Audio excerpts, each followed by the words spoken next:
Harvard astrophysicist Avi Loeb has once again ignited widespread fascination by drawing attention to what he describes as a remarkable cosmic coincidence involving the interstellar object known as 3I/Atlas. This mysterious visitor, traveling from beyond our solar system, has been observed following a trajectory so precise that Loeb argues it raises questions far beyond ordinary celestial dynamics. In his recent Medium post, Loeb translates complex orbital mechanics into accessible language, revealing how 3I/Atlas appears to have executed what might be interpreted as a deliberate course adjustment. According to Loeb, this adjustment allowed the object to skim directly along the outer boundary of Jupiter's gravitational sphere of influence, a boundary known as the Hill radius.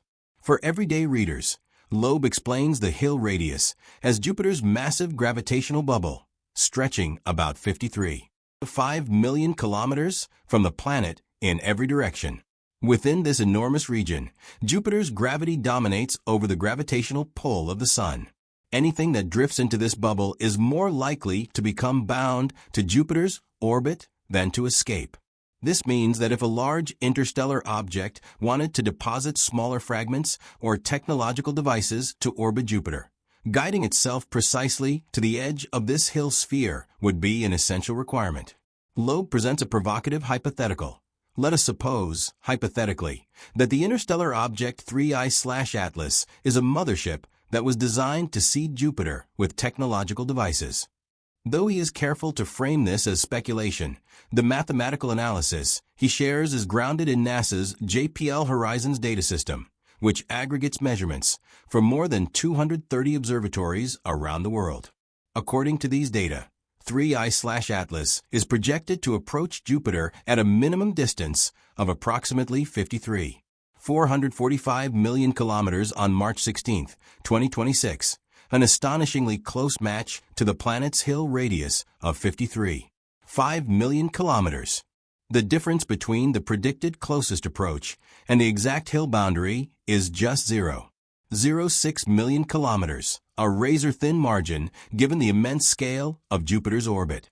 Loeb emphasizes that this level of precision is extremely unlikely to be accidental. Statistically, he estimates the probability of such an encounter happening by chance is about 1 in 26,000, given the vast range of possible paths an interstellar object could take as it glides through the solar system. What makes this even more intriguing is the object's unexpected behavior during its closest pass by the Sun, a moment known as perihelion. At perihelion, 3I/Atlas exhibited a subtle but measurable non-gravitational acceleration. This type of acceleration is usually attributed to outgassing, the release of gas jets from the surface of a comet as it heats up. However, in the case of 3I/Atlas, the amount and direction of the acceleration did not match what scientists typically observe in standard comet behavior. The acceleration, calculated at 5 times 10 carat minus 7 astronomical units per day squared, acted like a small thrust, pushing the object just enough to shift its trajectory by approximately 0.1 million kilometers.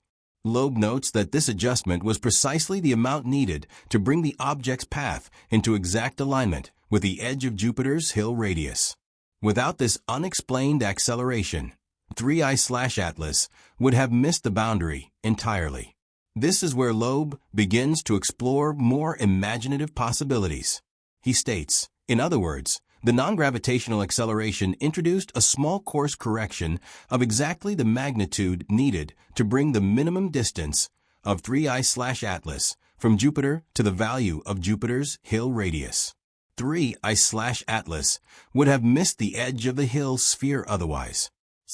Loeb suggests that such an exact and advantageous shift could imply some form of fine-tuning.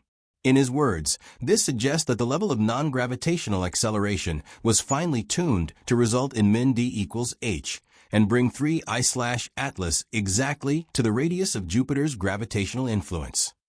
While Loeb does not assert that this is proof of intelligent control, he acknowledges the uncanny precision lends itself to speculation that the object might have been maneuvered artificially, perhaps by something akin to thrusters on a spacecraft.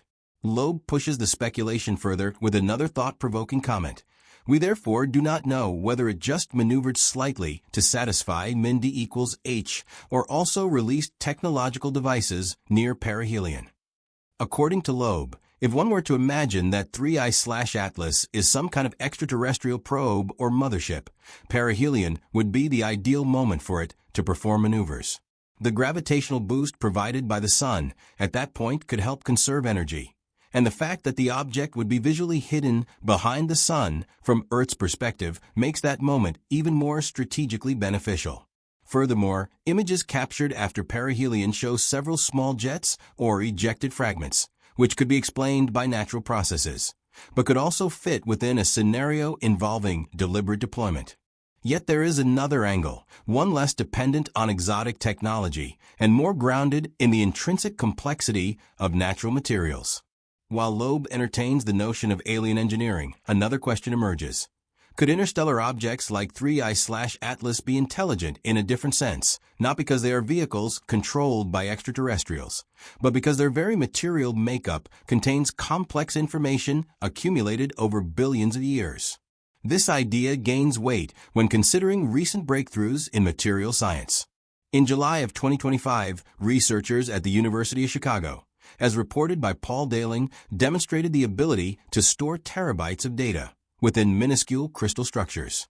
By exploiting atomic gaps in the crystals, they created a form of quantum-inspired memory far denser than anything previously achieved. This achievement shows that materials, even simple minerals, can serve as extremely efficient data storage systems when engineered at the right scale.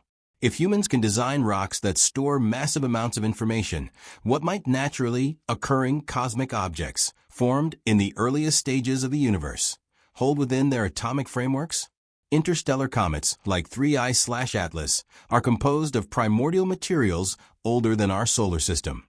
They have journeyed through interstellar space for unimaginable lengths of time, exposed to cosmic radiation, magnetic fields, stellar winds, and the gravitational influences of countless stars. Over such vast timescales, the structure of their molecules and crystals may have recorded traces of cosmic events, chemical interactions, and environmental conditions in ways we have yet to understand. In this sense, the object could be viewed not as a spacecraft carrying technology, but as a natural repository of information, a kind of cosmic archive or library encoded in its very substance. This perspective does not require extraterrestrial intervention. Instead, it opens up a profound possibility about the nature of intelligence and information processing in the universe. If materials themselves can store or process information at quantum or atomic scales, then objects like 3I/Atlas might contain records of ancient cosmic environments, clues to the formation of planetary systems, or even chemical precursors to life. Such a discovery would revolutionize our understanding of both astrophysics and material science. It would suggest that every interstellar object visiting our solar system is not just a rock floating through space, but a messenger carrying data from across the galaxy. As Loeb points out, interstellar visitors have begun appearing more frequently in recent years. Objects like Oumuamua and Borisov were the first. Now 3I/Atlas joins the list, and more are expected in the coming decades as survey technology improves. Each new visitor provides an opportunity to gather unprecedented insight into other star systems. Whether or not these objects are deliberately guided, their trajectories and compositions are deeply important. Loeb even raises the possibility that Jupiter missions, such as NASA's Juno spacecraft or future missions to the gas giant, might detect unfamiliar orbiters, objects that entered Jupiter's gravitational sphere and remained there, unseen until now. This idea leads to an intriguing implication. Even if 3I/Atlas is not a spacecraft delivering alien technology, its close encounter with Jupiter could still deposit fragments or dust into the planet's gravitational environment. These materials, once trapped by Jupiter, might orbit the planet for years or decades, offering future spacecraft the chance to examine them up close. Detecting such objects would be a significant scientific breakthrough, adding new clues about interstellar chemistry and cosmic evolution. Ultimately, the story of 3I/Atlas Whether viewed through the lens of Loeb's imaginative hypotheses or through the more grounded lens of natural astrophysics, pushes us to question our assumptions about interstellar visitors. It challenges us to look more closely, to measure more precisely, and to keep an open mind about what the universe might be showing us. Loeb's perspective, even when speculative, serves as a